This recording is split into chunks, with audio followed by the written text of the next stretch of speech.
Après un début de course difficile et douloureux dans la tempête, les skippers ont mis les bouchées doubles dans cette descente de l'Atlantique Nord. Les compteurs le plus souvent s'affolent, avec des speedos qui grimpent parfois à plus de 28 nœuds. Les marins et leurs montures sont fidèles au rendez-vous qui s'était fixé. Ce Vendée Globe se promettait d'être passionnant, il l'est d'entrée de jeu.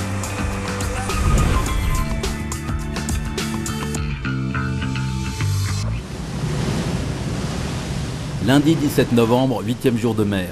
Ils sont à nouveau 26 en course. Jean-Baptiste de Gentil, le benjamin de l'épreuve, est à peine reparti des Sables d'Olonne que la tête de flotte slalom déjà entre les îles du Cap-Vert.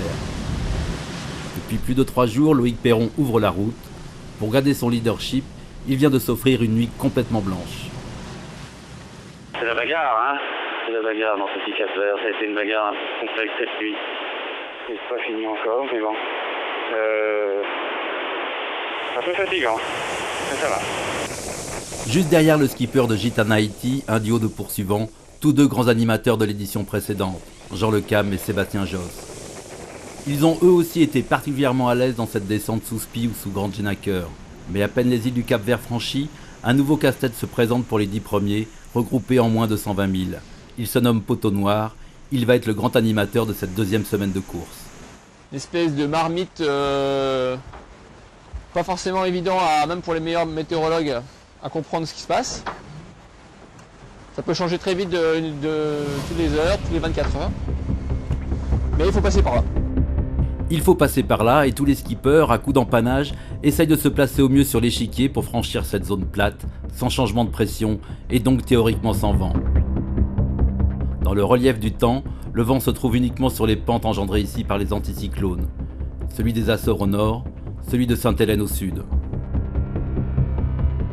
On approche du Poteau Noir, donc on va essayer d'être d'attaque pour franchir ça le plus rapidement possible. Et pour l'instant, on profite du soleil et des poissons volants. Et il faut avouer que on est quand même mieux là qu'à Paris, non? Allez, salut! Pour affronter cette zone redoutée par les marins depuis le début de la navigation au large, nos skippers ont pris des forces. À bord des 60 pieds, ils nous convient avec humour à leurs agapes. À les entendre, cela tiendrait presque de la haute gastronomie. On trouve ainsi 2 poissons volants en train de frire dans la gamelle de Yann Elias.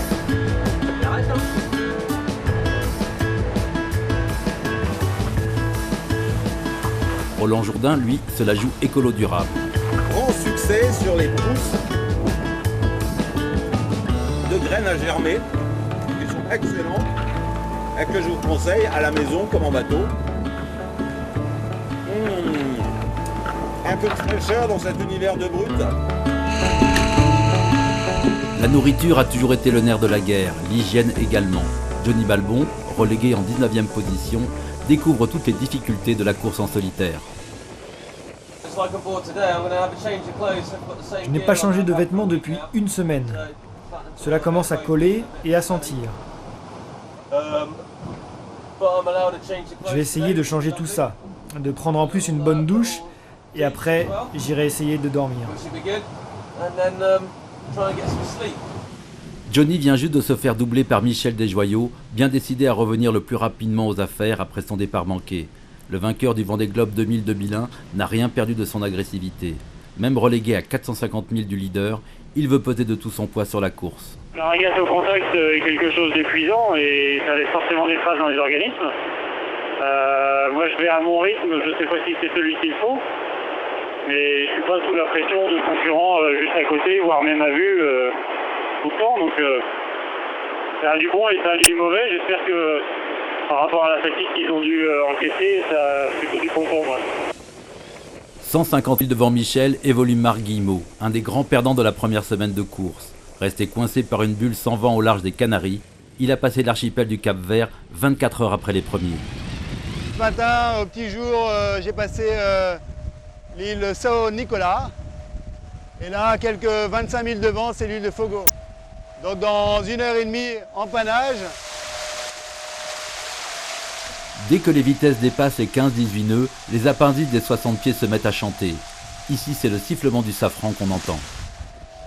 Voilà, c'est une fréquence très aiguë et si je suis pas sourd, en rentrant du Vendée Globe, c'est que j'ai vraiment pas été vite. Comment ?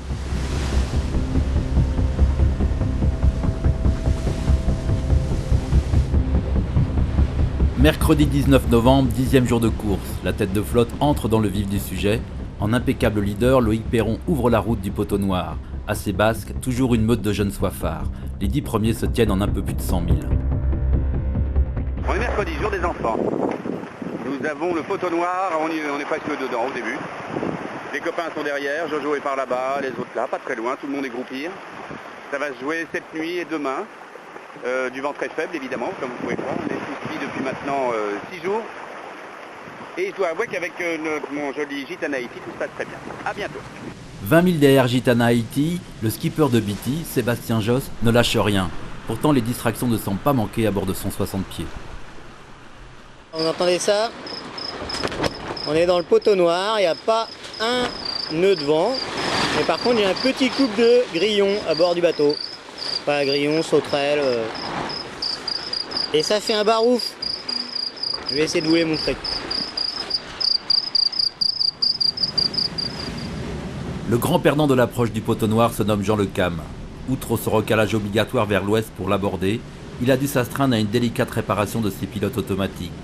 Ses amis du bord, le poisson Bibi, Léon le hérisson et la célèbre panthère rose ne pouvaient pas grand-chose pour lui. Je peux vous dire, quand on cherche une solution pendant 4 heures en travers de la piste et on sait que les autres ils sont à 12-15 nœuds et que vous êtes à 0, pour le moral c'est la forme de caractère, voilà quoi. Donc la panne n'était vraiment pas facile à trouver quoi. Donc j'ai dû perdre une bonne quarantaine de mille, ouais. Plongeons au classement pour Jean Le Cam et plongeons également pour aller retrouver en 20 et 21e position le basque Unai Bazurko et son compagnon de route l'américain Rich Wilson. Tous deux s'apprêtent à doubler à leur tour les îles du Cap-Vert.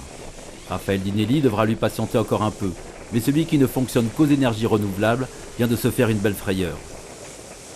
Je me suis levé avec mon générateur qui a explosé et puis après en le descendant la Falan, il s'est mis dans la quille et j'ai passé 3 heures à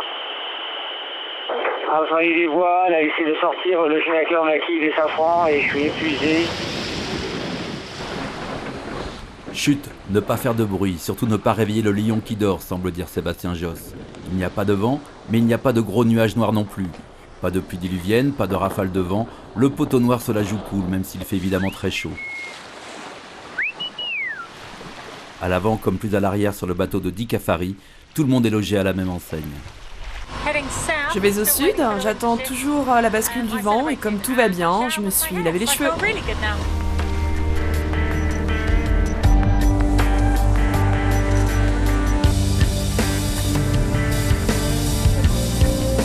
Vendredi 21 novembre, 12e jour de mer, pas de surprise sur la course.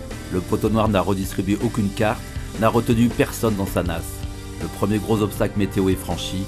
À bord du bateau de Jean-Pierre Dick, calé en 3e position, le moral est au beau fixe. 2 semaines absolument extraordinaires en termes de tension sportive. Maintenant, on approche l'Atlantique Sud et que de belles images fantastiques de faire un tour du monde tout seul sur un bateau. Avec ce Poteau Noir dans le sillage, une nouvelle course commence. Marc Guillemot prépare son bateau en conséquence. Le spi est ramassé en soute. Donc maintenant, je vais le ranger dans son sac et le ranger au vent pour matusser. Entre Madère et Canaries, le dernier de la course, Jean-Baptiste de Gentil, s'éclate dans des surfs à plus de 20 nœuds. Ces surfs endiablés ne sont pas du tout au programme de la tête de flotte. Maintenant, ils vont se coltiner les alizés du sud-est, soit une navigation auprès dans 15 à 20 nœuds de vent.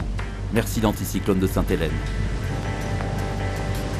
Le bateau avance pas trop mal, mais ça tape un petit peu là quand même. Ça risque d'être comme ça pendant de nombreux jours là, au vu de la météo devant, donc il va falloir s'habituer à faire du prêt et du reaching facilement en tout temps, passer des journées à arrêter les voiles et à faire de la météo.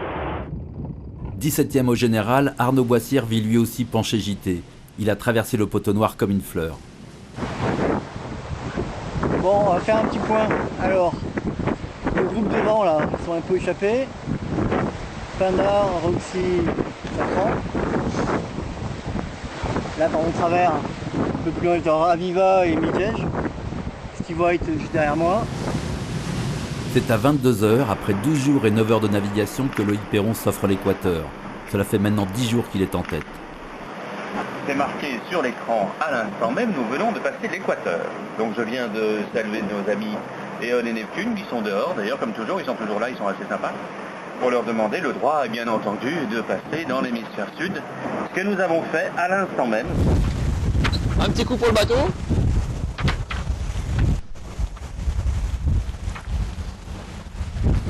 Alors un petit coup pour le skipper. Jean Le Cam reste invaincu, il garde son record de 10 jours et 11 heures établi il y a 4 ans sur le trajet des Sables d'Olonne-Équateur. Mais sur la ligne imaginaire, il concède 8 heures de retard sur le leader. Son bateau est comme toujours réglé aux petits oignons, il nous en apporte la preuve. Alors le matossage, vous voyez de ce côté-ci, il n'y a rien dans le bateau. Ça c'est côté tribord. Et côté bâbord, voilà ce que c'est le matossage, vous voyez. Il y a du matériel partout, tout est stocké. Le programme du week-end et des jours suivants s'annonce simple en apparence. Vague après vague, les skippers vont devoir lutter contre le vent pour gagner vers le sud.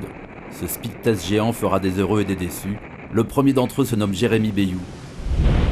Dans le cercle, la barre de flèche incriminée, elle s'est cassée et le mât peut se rompre à tout moment. Jérémy fait route vers la côte brésilienne et vise le port de Salvador de Bahia.